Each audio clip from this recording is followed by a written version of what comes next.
Hello and a very good morning. You're watching up the breakfast news on Rajya Sabha television. It's 10 a.m. Here are the headlines. Home Minister to undertake two-day visit to Kashmir Valley to review situation there. Opposition welcomes move pushes for all-party delegation to the state.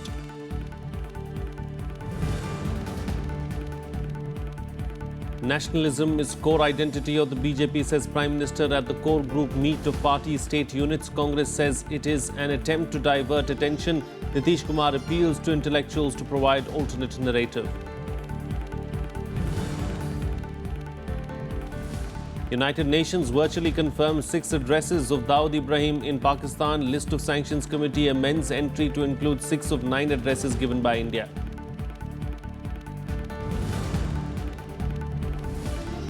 "22 people killed and lakhs affected in floods in Bihar. Chief Minister meets Prime Minister. 10 more teams of NDRF deployed to Uttar Pradesh and Bihar.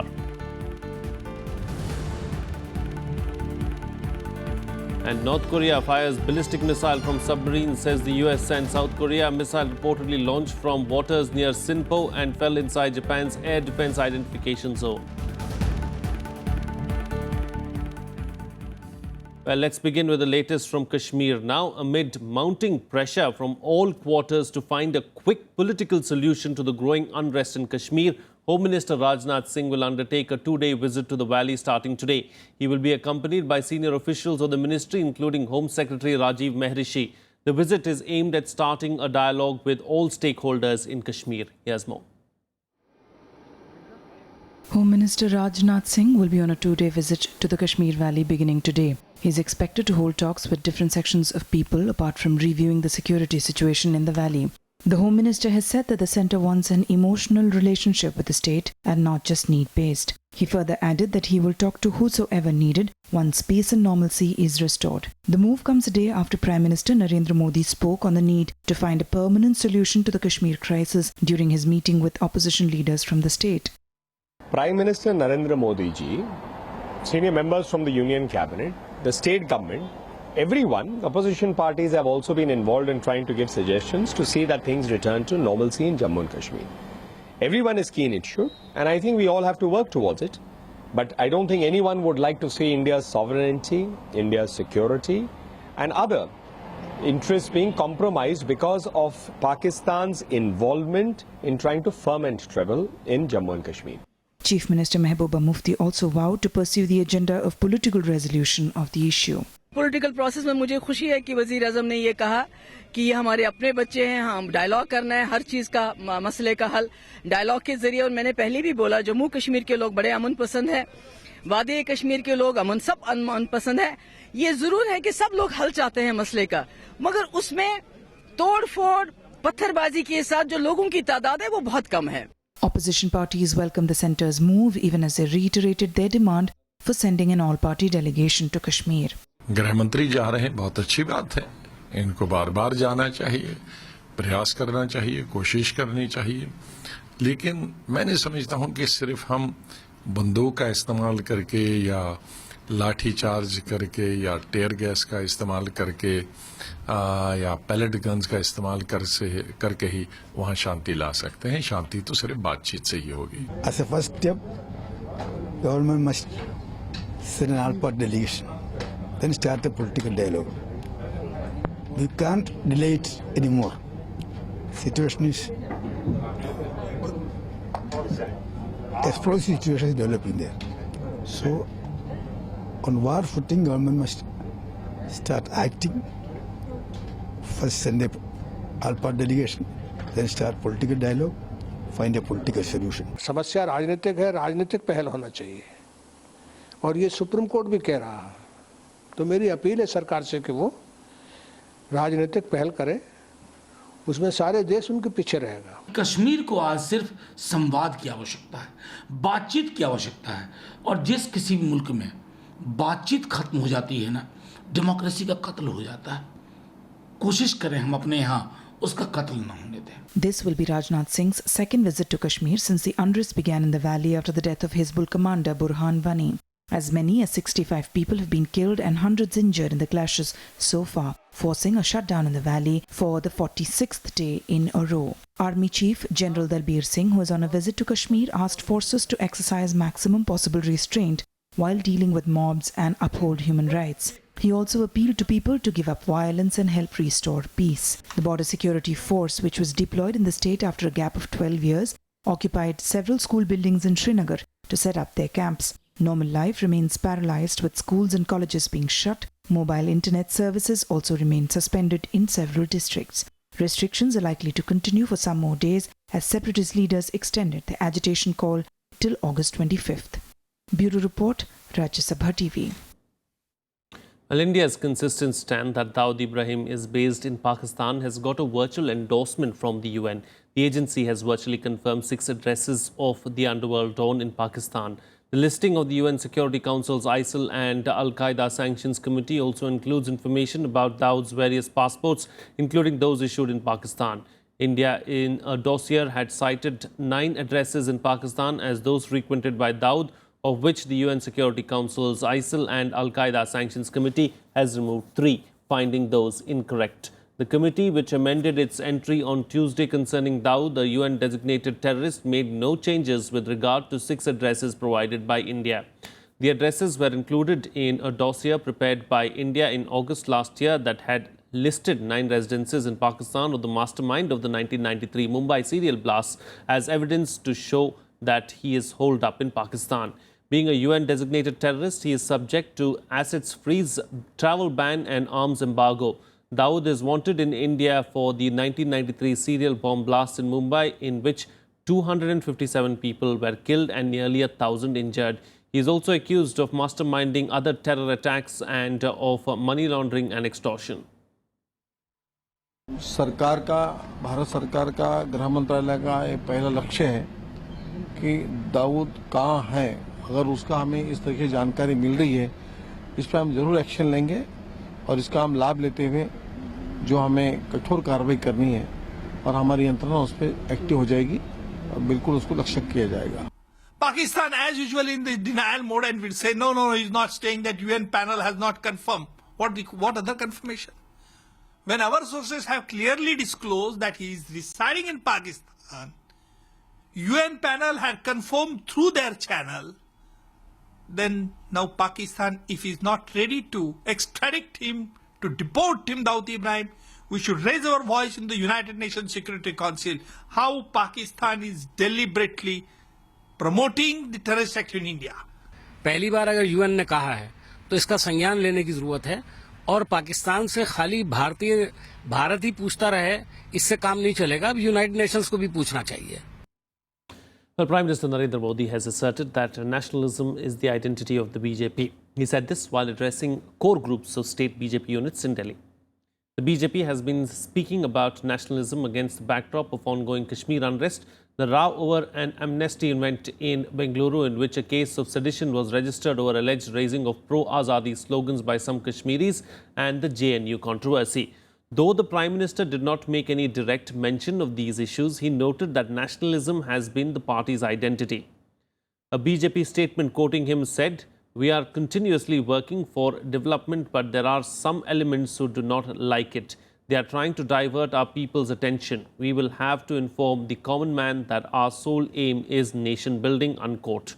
Modi also asked party leaders to make conscious efforts to identify with the work for all sections of society and asserted that his government was dedicated to the welfare of the poor.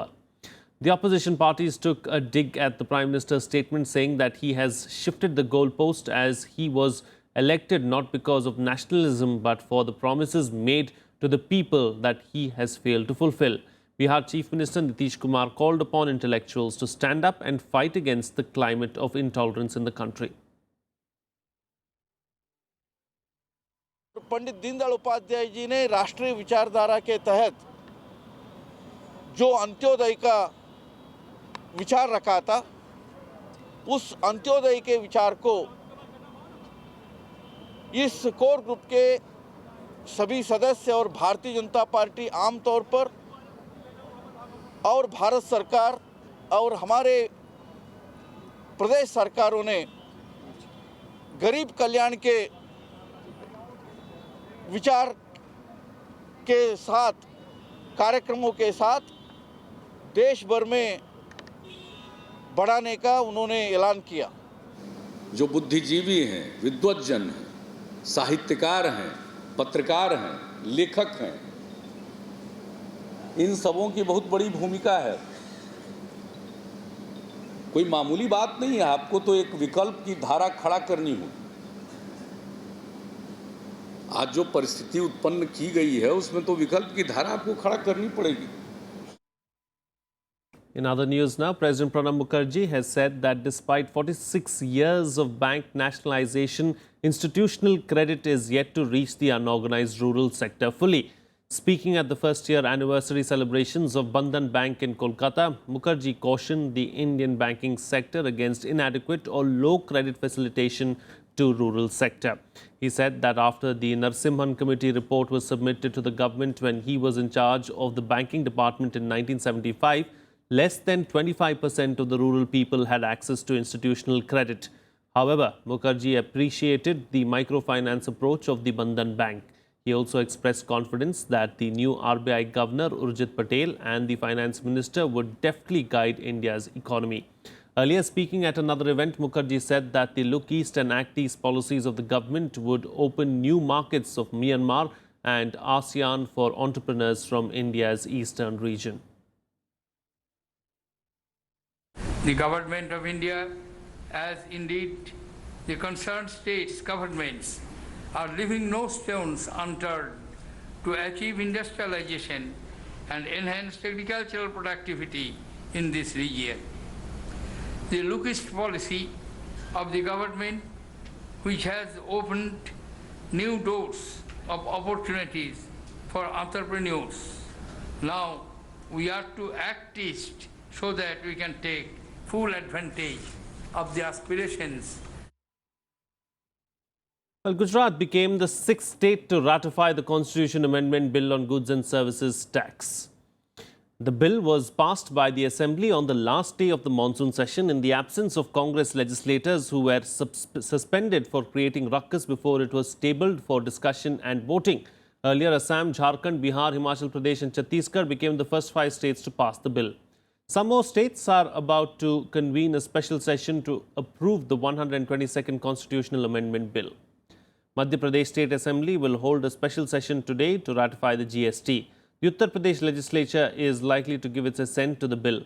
While today is the third of Delhi's ongoing 4-day special assembly session, it is likely to table the bill for the discussion and approval of the House. On the other hand, Odisha Legislative Assembly will conduct a special session on September 1st for ratification of the GST. Earlier, it was approved by the cabinet chaired over by Chief Minister Naveen Patnaik. The deadline for the rollout of GST is April 1st, 2017. It's time for a short break now, but news and updates will continue on the other side. Stay tuned. We'll be right back.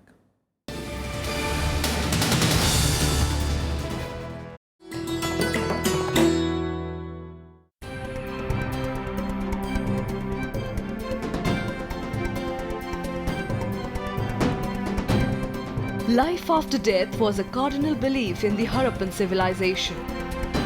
Reflecting this is the skeleton of a middle-aged woman with gold bangles. Excavated from Rakhigadi in Haryana, it's an example of the burial practices in those times.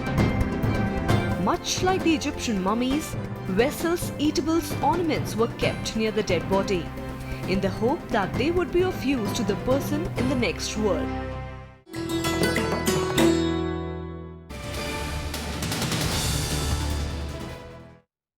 Welcome back. You're watching Rajya Sabha television. Well, after incessant rainfall and flood in Bihar and Uttar Pradesh, both states have appealed to the centre for assistance. Bihar Chief Minister Nitish Kumar met Prime Minister Narendra Modi as the flood situation in his state worsened. The centre has rushed 10 more teams of the NDRF to carry out rescue and relief work in Bihar and Uttar Pradesh. 22 people have been killed and 23.71 lakh people affected in the floods in Bihar so far.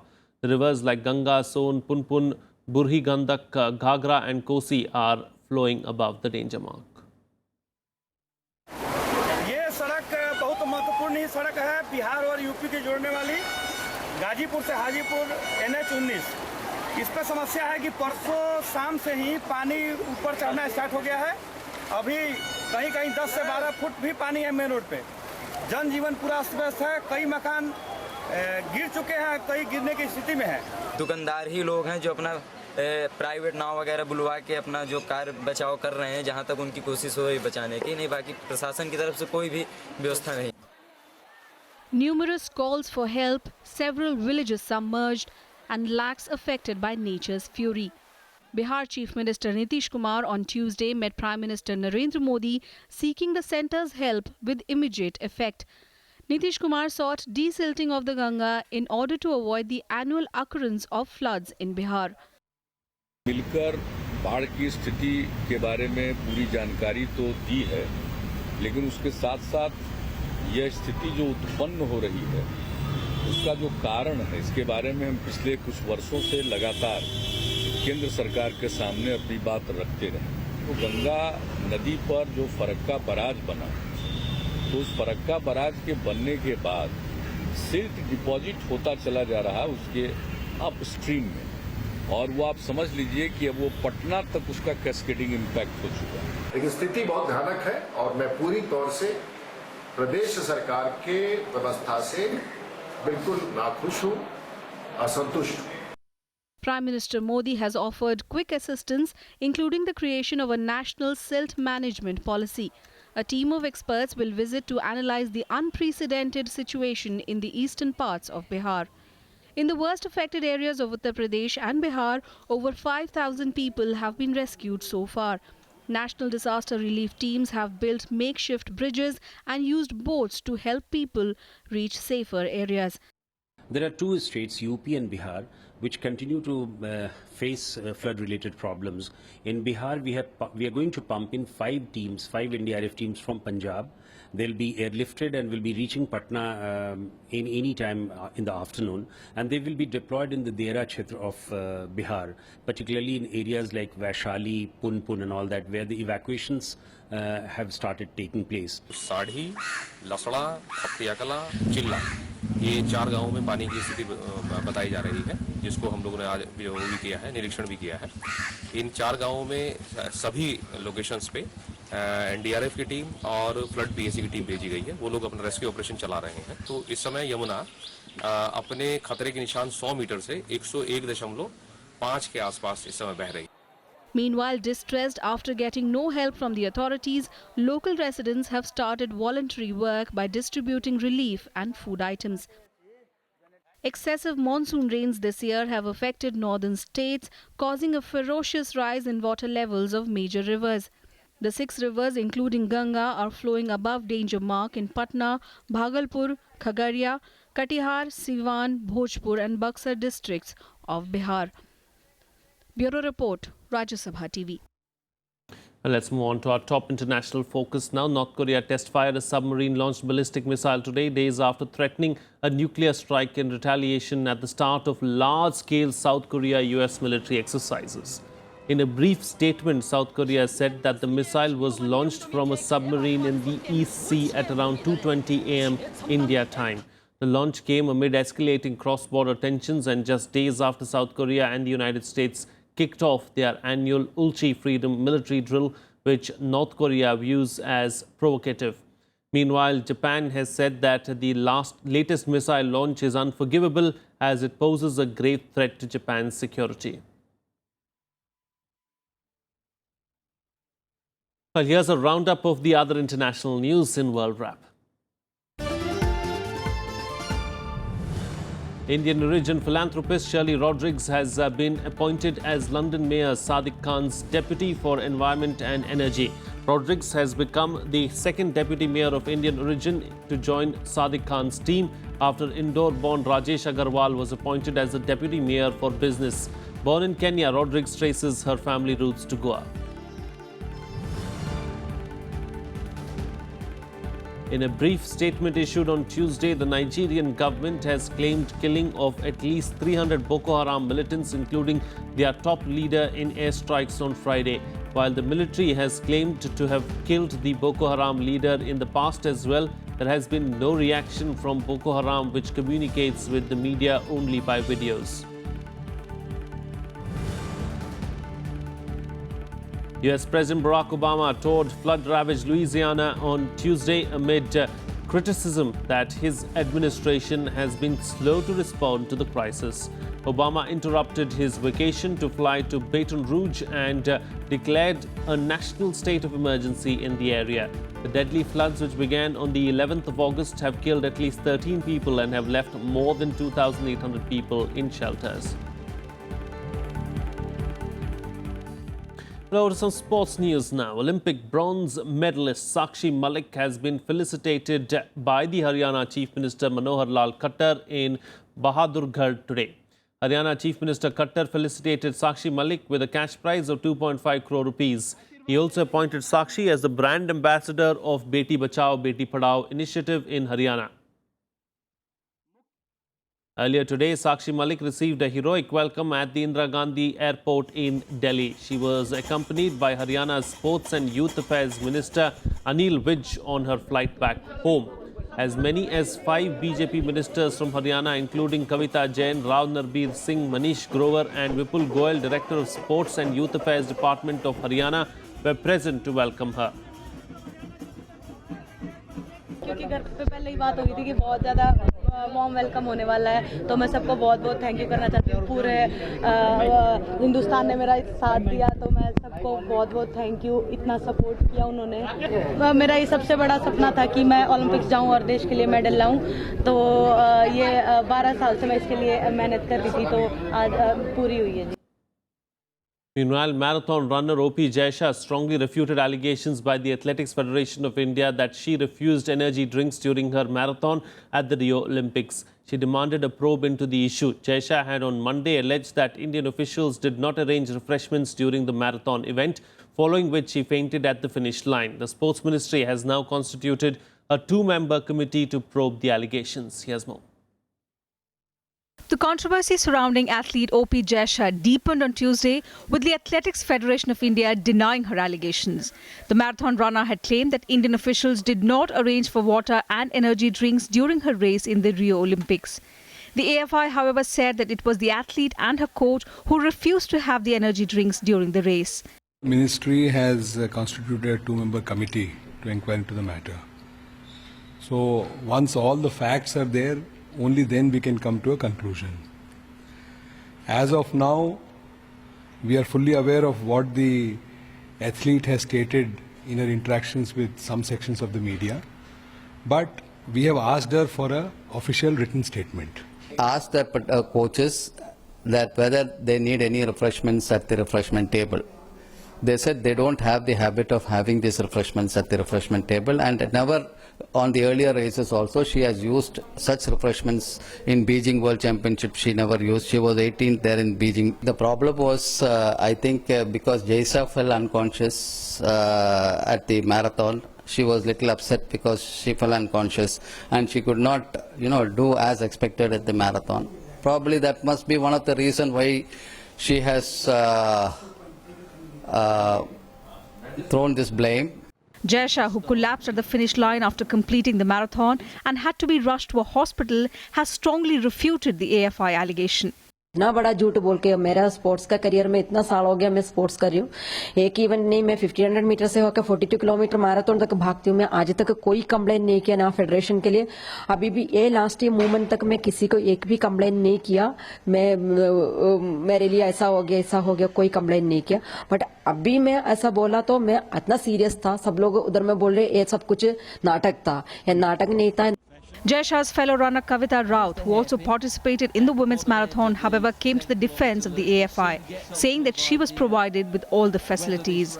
मेरे को तो जो पानी का बात चल रहा है कि पानी नहीं मिला है, पर मेरे को पूछा गया था क्योंकि मैं हर असेंबली में जाती थी और 9 o'clock डेली असेंबली वहाँ पे होती थी। एथलेटिक्स फेडरेशन वाले असेंबली लेती थी, पर जो जैशा का इशू है कि जैशा को नहीं पता था क्योंकि उन लोगों को असेंबली में नहीं कोच लेके नहीं आता था उनको, इसीलिए शायद उसको पता नहीं होगा। Jaisha finished 89th in Rio Olympics women's marathon event. She blamed the Indian officials for her below par performance. Whatever the truth may be, the controversy has raised questions about the state of sports in India that many experts say has been neglected for far too long. India sent its largest ever Olympic contingent of 119 sportspersons to Rio with just 2 medals, a silver and a bronze, after 2 weeks of participation. The disappointing performance comes after a relatively better show at the London Olympics 4 years ago when India won 6 medals. जो हमारी सुविधाएं हैं, जो हमारा infrastructure है, उसको क्या हम उन बच्चों को दे पा रहे हैं, क्या हम उनका नरिशमेंट अच्छा कर रहे हैं, ये सब बातें ऐसी हैं जो बड़ी प्रश्न चिन्ह लगाती हैं, आज भी लगा रही हैं। कई साल हो गए इन बातों को, और मैं समझता हूं कि इन बातों को अब दूर करने के हमको एकदम से ड्रास्टिक स्टेप लेने की जरूरत है। Lack of infrastructure, government apathy towards sports and an obsession with cricket has been blamed for the poor performance of sportspersons. Experts urge the government to provide help to some of the successful academies being run privately by former players like Pulela Gopichand, whose efforts have brought laurels to the country.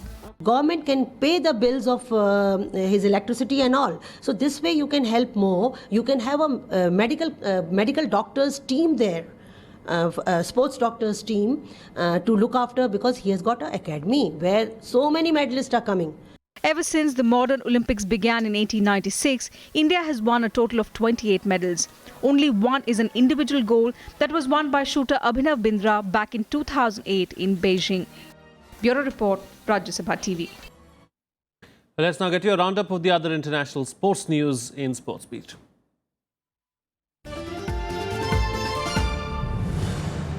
The Wrestling Federation of India on Tuesday alleged that some junior officials of Sai and NADA are responsible for Narsingh Yadav being handed a 4-year ban for doping. Narsingh was debarred from representing India at the Rio Games in 74kg freestyle wrestling event after he was slapped with a 4-year ban by the Court of Arbitration of Sports for flunking a dope test following WADA's challenge to the clean chit given to him by the National Anti-Doping Agency. The Trinidad and Tobago Cricket Board has launched an investigation to determine what occurred in the washout 4th Test match between India and the West Indies. Only 22 overs were bowled in the test and the board was criticised over lack of modern equipment at the venue.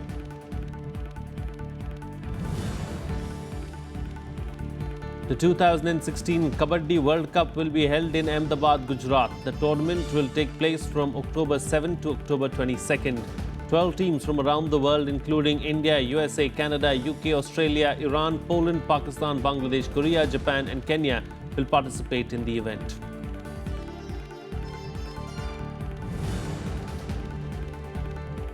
In another setback to Russia, the Court of Arbitration for Sports has banned it from the next month's Rio Paralympics because of a state-sponsored doping program. The decision to exclude Russia's entire Paralympics team was initially made on August 7th by the International Paralympic Committee. The decision means that at least 250 Russian competitors are set to miss the September 7th to 18th event. Rio police on Tuesday claimed that emails have been found linking International Olympic Committee member Pat Hickey and the head of a company alleged to have illegally resold Olympic tickets. Police said that they have uncovered emails discussing tickets between Hickey and Marcus Evans, head of THG Sports, dating back to 2010.